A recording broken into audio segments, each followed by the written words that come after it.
Bismillahirrahmanirrahim. Assalamualaikum. Dear students, hope so you all will be fine. अब हम देख लेते हैं बायोलॉजी क्या है. Biology basically two Greek word से कंपोज्ड ऑफ है. बायोस वर्ड से and logos. Bios means life and logos mean to study or the reasoning. तो इस वजह से हम इसको डिफ़ाइन कर सकते हैं कि it is the branch of biology that deals with the study of living things. अब ब्रांच ऑफ साइंस क्यों कहते हैं? इसलिए कहते हैं कि साइंस की ये बाकी ब्रांचेस की तरह, केमिस्ट्री और फिज़िक्स की तरह एक ब्रांच है या एक फील्ड है. साइंस भी एक ग्रीक वर्ड सिंशिया से डिराइव्ड है. इसका मतलब है नॉलेज. नॉलेज जब ज़्यादा हो गया तो उसको ब्रांचेस में स्प्लिट कर दिया गया, बायो, फिज़िक्स एंड केमिस्ट्री में. अब हम बायो को मज़ीद आगे देखते हैं कि किस तरह से हम इसमें किस चीज़ को स्टडी करते हैं और किस तरह से इसको आगे लेके चलते हैं. It is the way of understanding the nature. Basically हम इसमें नेचर को स्टडी कर रहे होते हैं. नेचर में लिविंग थिंग्स भी आती हैं, नॉन लिविंग थिंग्स भी आती हैं. इसलिए हम कहते हैं कि बायोलॉजी से कंसर्न लोग जो होते हैं, जो बायोलॉजी को स्टडी कर रहे होते हैं, ऐसे साइंटिस्ट को हम बायोलॉजिस्ट कहते हैं. तो बायोलॉजिस्ट नेचर के अंदर मौजूद living as well as the non living things, जो कि लिविंग थिंग्स को डायरेक्टली या इनडायरेक्टली अफेक्ट करती हैं, उनको स्टडी करते हैं.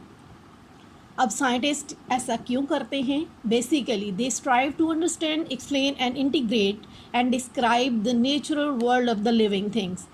कि जो नेचर के अंदर लिविंग थिंग्स जो मौजूद हैं उनके बारे में जो भी उन्हें अंडरस्टैंडिंग होती है, एक्सप्लेनेशन होती है, जब वो जो डाटा इकट्ठा करते हैं उसको एक्सप्लेन करने की कोशिश करते हैं. तो इस वजह से हम कह सकते हैं कि जो लिटरल मीनिंग है बायोलॉजी के, उसको हम स्टडी ऑफ लाइफ या स्टडी ऑफ लिविंग थिंग्स का नाम देते हैं. अब नेचर में अगर हम देखें कि कितनी तरह की लिविंग थिंग्स होती हैं या हम टाइप्स देखें तो 3 तरह से लिविंग थिंग्स को डिस्ट्रीब्यूट किया गया है नेचर के अंदर. नंबर 1 फॉर्म जो है वो प्लांट्स होते हैं, नंबर 2 एनिमल्स और नंबर 3 माइक्रोब्स. लिविंग थिंग्स 3 तरह से मौजूद हैं, एनिमल्स, प्लांट्स और माइक्रोब्स की फॉर्म में. अब साइंस की लैंग्वेज में प्लांट्स की जो स्टडी होती है उसको हम बॉटनी का नाम देते हैं, जो एनिमल्स की स्टडी होती है उसको हम ज़ूलॉजी का नाम देते हैं, और माइक्रोब्स की जो स्टडी होती है उसको हम माइक्रोबायोलॉजी का नाम देते हैं. What is life? It is very difficult to define the life. Basically certain aspects of the life that are beyond the scope of science of biology. Like certain question, what is the meaning of life? कि life का मतलब क्या है? Why should there be life? Life का मकसद क्या है? ये ऐसे questions हैं जो इंसानी माइंड में आते हैं, लेकिन वो बायोलॉजी के स्कोप में नहीं आते और बायोलॉजिस्ट जो हैं वो अनएबल हैं इनको डिफ़ाइन करने में. इसलिए ये ऐसे क्वेश्चंस हैं, बायोलॉजिस्ट ने इनको छोड़ दिया है फिलोसफर्स पे और थियोलॉजियंस. थियोलॉजियंस कहते हैं आलिम को, स्टडी ऑफ गॉड को थियोलॉजी कहा जाता है और उसको स्टडी करने वालों को थियोलॉजियंस कहते हैं, मतलब आलिम कहा जाता है. फिलोसफर्स और जो आलिम होते हैं वो इसको स्टडी करते हैं कि एक्चुअल लाइफ है क्या चीज़. लेकिन फिर भी बायोलॉजिस्ट जो हैं उन्होंने अपने तय कोशिश की है कि वो लाइफ को डिफ़ाइन कर सकें. अब इसमें जो लाइफ की डेफिनेशन है अकॉर्डिंग टू द बायोलॉजी वो यहाँ पे हाईलाइट हुई है कि life is the set of characteristics that distinguish living organism from the non living objects including the dead organism.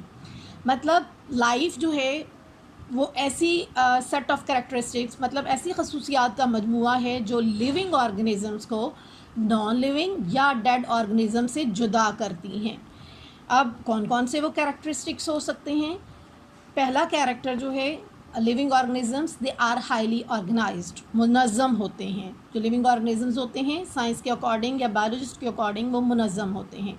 Number 2 they are the complex entities. Complex entities का मतलब उनका पेचीदा स्ट्रक्चर होता है, कॉम्प्लेक्स स्ट्रक्चर होता है लिविंग ऑर्गेनिज्म का. Number 3 they are composed of 1 और मोर सेल. कि कुछ लिविंग ऑर्गेनिज्म एक सेल पे कॉन्सिस्ट कर रहे होते हैं, कुछ एक से ज़्यादा पे, जिनको आपने प्रीवियस क्लासेस में यूनिसेलुलर एंड मल्टी सेलुलर के नाम से पढ़ा. इसके अलावा लिविंग ऑर्गेनिज्म में एक और कैरेक्टर जो कि उन्हें नॉन लिविंग से डिस्टिंग्विश करता है, they contain the genetic program for their characteristics. जिसको आप हेरिडिटी मटेरियल मतलब डीएनए या आरएनए का नाम देते हैं। नेक्स्ट जो है they can acquire and use the energy mean nutrition nourishment, कि वो अपनी लाइफ की जो वर्किंग है उसको कंटिन्यू करने के लिए एनर्जी लेते भी हैं और उसको यूटिलाइज भी करते हैं। इसके अलावा they can carry out and the control numerous chemical reactions. Bio की लैंग्वेज में हम इसको मेटाबॉलिज्म का नाम देते हैं कि बॉडी के अंदर रिएक्शंस हो रहे होते हैं, कुछ में रिएक्टेंट्स जो हैं वो ब्रेक डाउन कर रहे होते हैं और कुछ में क्या होता है कंपोज्ड ऑफ हो रहे होते हैं, जिसको आप कैटाबॉलिज्म और एनाबॉलिज्म का नाम भी देते हैं। इसके अलावा एक और प्रॉपर्टी वो ये है लिविंग ऑर्गेनिज्म की, they can grow in size, कि उनके साइज़ में इजाफा होता है, जिसको हम बायो की लैंग्वेज में ग्रोथ का नाम भी देते हैं। देन आ जाता है maintain a fairly constant internal environment, कि वो अपने बॉडी के इंटरनल इन्वायरमेंट को चेंज नहीं होने देते, जिसको आपने होम्योस्टेसिस का नाम आप दे भी सकते हैं और आपने शायद पढ़ा भी हो प्रीवियस क्लास में। इसके साथ साथ एक और character, they have ability to produce offsprings of their owns, मतलब कि उनके अंदर रिप्रोडक्शन का प्रोसेस होता है जिससे वो अपनी नस्ल को जारी रखते हैं। इसी तरह से they respond the changes in their environment, जिसको आप सेंसिटिविटी का नाम देते हैं। Thank you so much students. उम्मीद है आपको समझ आ गई होगी इस टॉपिक के बारे में। अगर इसको डिटेल से सुने और उसके बाद अगर आपकी कोई क्यूरीज़ हैं तो आप मुझे सेंड कर सकती हैं, आपको इंशाल्लाह आंसर मिलेगा उस चीज़ का। इंशाल्लाह नेक्स्ट लेक्चर में आपसे मुलाकात होती है। अल्लाह हाफिज़।